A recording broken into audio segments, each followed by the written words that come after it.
FROMSOFTWARE is one of the greatest gaming developers for a reason. After over a decade long of development experience in the Souls series, they have cemented their place as one of the titans in the gaming industry. Their design philosophy alongside their consistency of quality of their titles finally reached the furthest of their heights with Elden Ring, especially with the new DLC. Now, after a month since the release of arguably one of the greatest DLCs of all time, the biggest question that flies over our heads is, what's next? What could we expect from FROMSOFTWARE since their magnum opus has reached its creative end? What do we want from them moving forward? Hello everybody, I'm the Discount Russian and we are here to discuss the future of FROMSOFTWARE and what could we realistically expect from them in the future.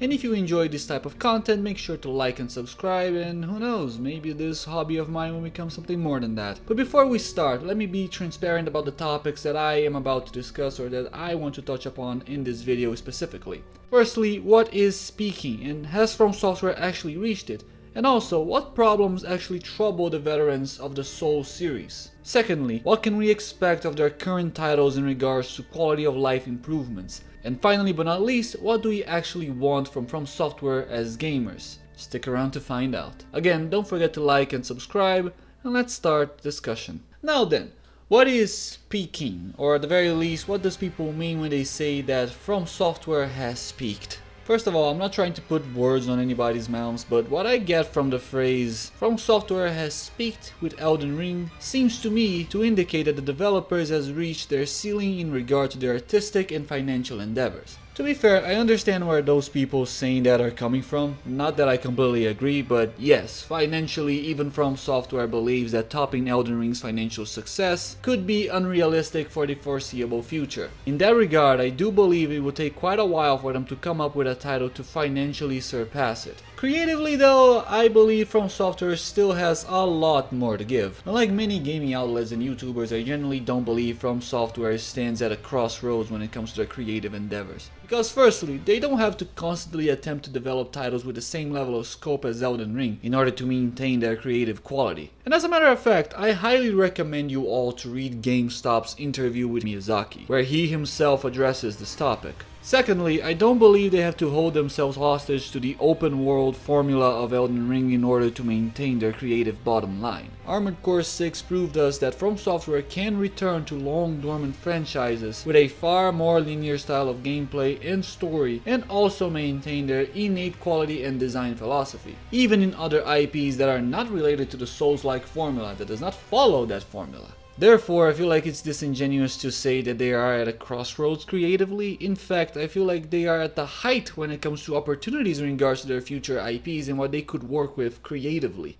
But what about the casuals and the casual-like features they added in Elden Ring? Oh yes, I will get there, don't worry about it. If you're unaware about this, there is this building anxiety among Souls-like veterans, or the Souls series veterans for that matter, that perhaps the success of Elden Ring will incentivize FROMSOFTWARE to cater towards a more casually oriented design philosophy for their future games. I personally feel like that fear is unfounded because that discussion is actually not that new. During the Dark Souls 3 days, a small discussion that actually, it wasn't all that small at the time, it got a little bit of fuss about it, was being held over the number of bonfires presented in the game. It was argued at the time that there were too many, therefore it simplified the experience way too much, creating the same worry that I mentioned today, that their future titles were going to be more casual. Only for a few years later, they released Sekiro, which is, in the eyes of many, mine included, their hardest game yet. And I guarantee you that no one complained about there being a checkpoint too close to Ishin. Sekiro was also built around one core mechanic, parry. You either get good in it, or you get stuck. That's it. You want another example? A year after Elden Ring's launch, they released Armored Core 6, a game even more niched than the Souls series. That game is not as hard as the Souls likes, but trust me, you will not breeze through that game. The game's quality is also excellent, everything you would have expected of a FROMSOFTWARE product. Does that game indicate any casual-oriented design philosophy?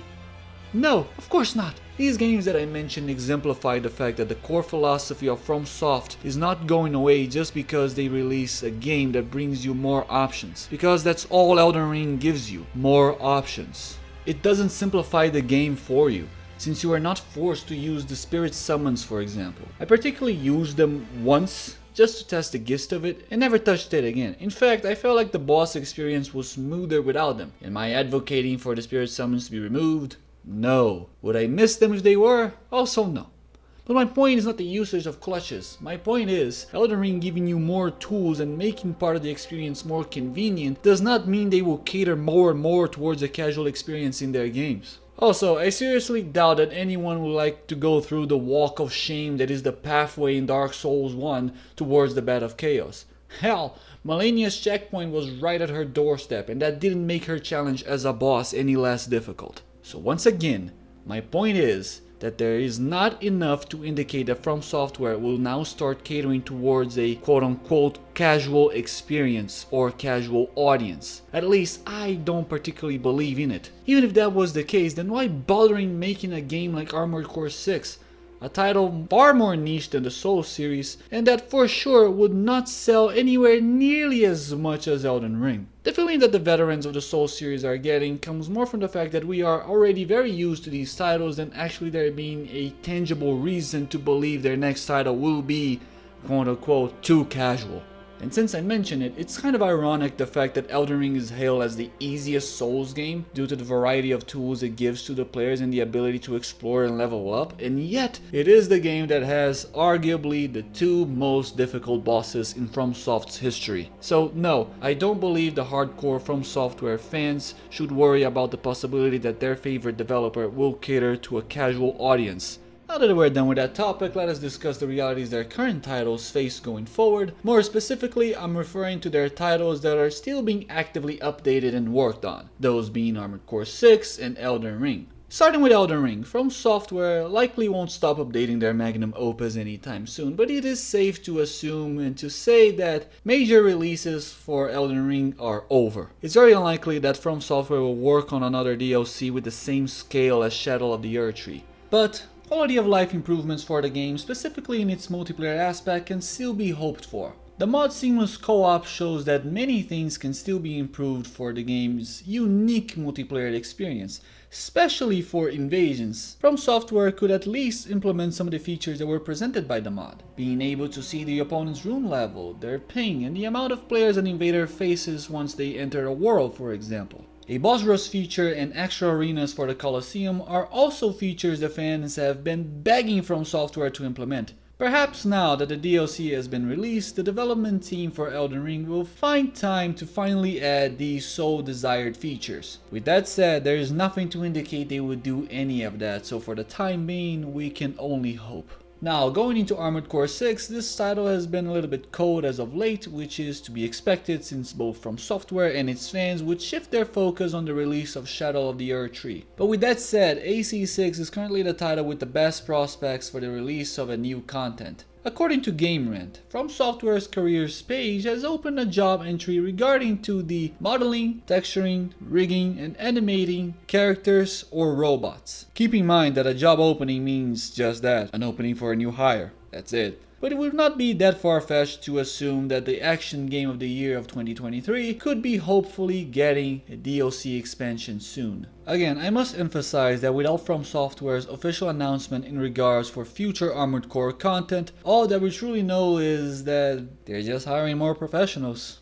That's it. Now, what do we want? I say we, but in truth, this is more of something I would have liked for them to do, so you will forgive me of that since, you know, I cannot read your fucking minds. The first thing that I want for future titles, assuming they have a multiplayer aspect to them, is to just freaking fix the net coding issues already. You guys have more than enough manpower and money to make that happen.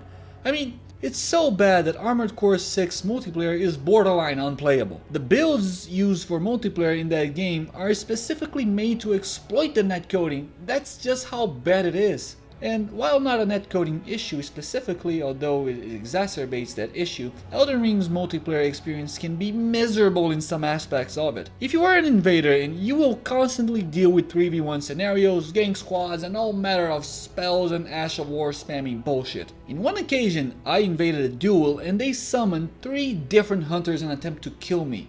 The moment I kill one of the hunters, another would show up and take its place. In another match, I was being 3v1, managed to kill 2 cooperators only for the host to successfully summon 2 more hunters while I got no help. You know, balancing would be nice in this sort of a scenario, you know? So please, FromSoftware, bring some quality of life balances for these games, and please find a better way to deal with your netcoding issues. Although I know that these complaints have fallen to deaf ears as of late, but well, I can still hope that their future titles will at least have a better multiplayer experience, assuming that they even have a multiplayer experience at all. But outside of performance and balancing related stuff, if there's something I've been kind of thinking about as of late was a FromSoftware horror game would be really freaking cool. Not necessarily full blast horror, I mean. It's hard to explain, but there was a segment in Elden Ring that kind of got me curious about the prospect, the horror game prospect. The Abyssal Woods segment of Shadow of the Erdtree showed me that FromSoftware is very much capable of providing a suspenseful and unnerving environment in their games. At least until you manage to find out you're comparing the aging Untouchables, but still. A horror-themed game with FromSoftware's design philosophy would be interesting in my view, for the simple fact that by removing Torrent during the Abyssal Woods segment and depriving us of our get-out-of-jail-free card in the overworld, they were able to create this very unnerving atmosphere. So a whole game based around that idea kind of intrigued me a bit. Although I must emphasize that the fact that I played that whole segment offline probably helped, since I could not count with the help of the messages. That caused me to experience a surprising level of anxiety, since I was always expecting something big and highly dangerous to pounce on my character, some kind of frenzy flame beast. Kinda disappointing that we only got the aging ball sack, I mean the aging Untouchables, but still. A game focused and designed around a core mechanic similar to how Sekiro was designed, coupled with the unnerving atmosphere provided by the Abyssal Woods, is interesting to ponder on. That, or I just miss Bloodborne very much. Another thing that I would like to see FromSoftware attempt was to create a world where the said world is very much alive. I'm not particularly burned out of the dying world setting, since to be fair, the world of Elden Ring in particular is not dying, at least not in the same sense the Dark Souls worlds are, but it's still an stagnant world, one that we try to piece together what has happened in order to understand the now of what is happening right now, but we don't see that, you know, I would like to see it. Imagine seeing Leyndell at its prime. Imagine experiencing the shock of the shattering of the Elden Ring while it happened, or the political upheaval that it was the death of Godwyn. And FromSoftware can do that. They have done it. They did it with Sekiro. We experience the fall of Ashina, not through text and ancient lore. We see it, we are there, we experience it. We fight legends at their prime, and it would have been amazing to actually be able to take part in key moments of their games in lore history, more specifically Elden Ring's in lore history. Being a soldier in the wars of conquest for the Erdtree, taking part in Mesmer's crusade, witnessing Malenia's undefeated campaign. It would have been awesome to be a part of that history in their games. And I particularly would not mind at all if their next IP happens to be a linear style campaign following that lore mindset. But I have talked enough. I've already given out my ideas of what I would have liked to see from FromSoftware going forward. But what do you guys would like to see next from FromSoftware in their future IPs? Make sure to leave it down in the comments, and don't forget to like and subscribe for more discussion content. This has been the Discount Russian. I hope you're having a great day, and I'm out. Peace.